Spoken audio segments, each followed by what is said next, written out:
Here he's saying, that there's no place for sacrificed animals in this body, this temple.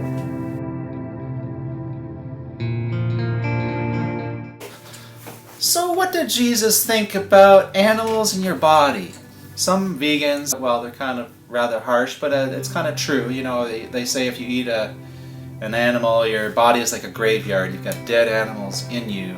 You're polluting your body. What was Jesus' thought on the body and animals that have been sacrificed for you to eat? There are 3 verses that we'll look at for this video. I'll go more into detail about this as I'm working on my ebook. I'm working on it right now. Gosh, I've barely started. I've just been compiling thing after thing. There's so much there. Jesus was very clear about his disapproval of animal sacrifice as it had occurred for thousands of years probably throughout the Jewish history in the temple. And I thought it was very interesting that Jesus talked about his body as a temple. John 2 verse 19, he said, destroy this temple and I will raise it again in 3 days. So he was talking about his body. He knew he was going to be killed.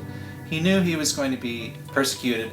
And he also was very sure that he would rise again. The temple was the very special, one-of-a-kind building. It was not like a synagogue, which is sort of like a satellite or a branch. So Jesus was referring to his body like it was a temple. Let's take a look at what his attitude was about sacrificing in the temple. New International Version we're looking at here, Matthew 21:12.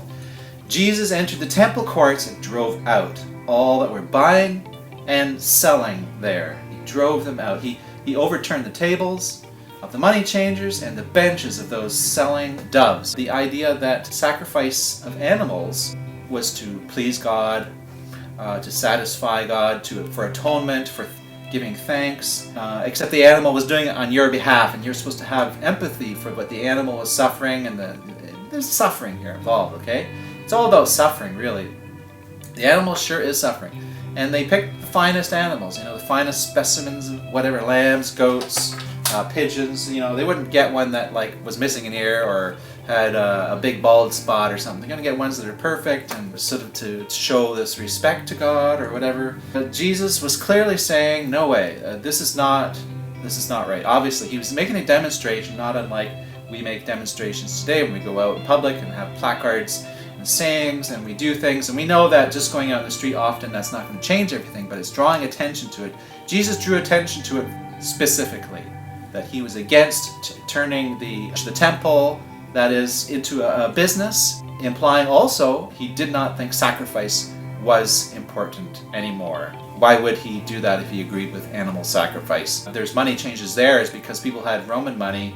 It had Caesar's image on it, and Caesars are considered like gods. So that was idolatry, which is against one of the 10 Commandments, no idolatry, worshipping of images. Well, they couldn't bring these into the temple and pollute it. Consider that he considered his body was like a temple. He's saying that there's no place for sacrificed animals in this body, this temple. Paul, in 1 Corinthians 6:19 said, do you not know that your bodies are temples of the Holy Spirit? The way that I'm trying to posit it forth here, that your body is like a temple. And you don't want to be polluting your body and sacrificing animals and putting these animals in the holy place, your body. What do you think of that? This requires a lot more research on my part. These videos are just kind of touching on it to get the conversation going. And my ebook, I'll explore it a lot more further in detail. So I appreciate you watching the video. If you have any questions for me, leave them down in the comment box below. See you later.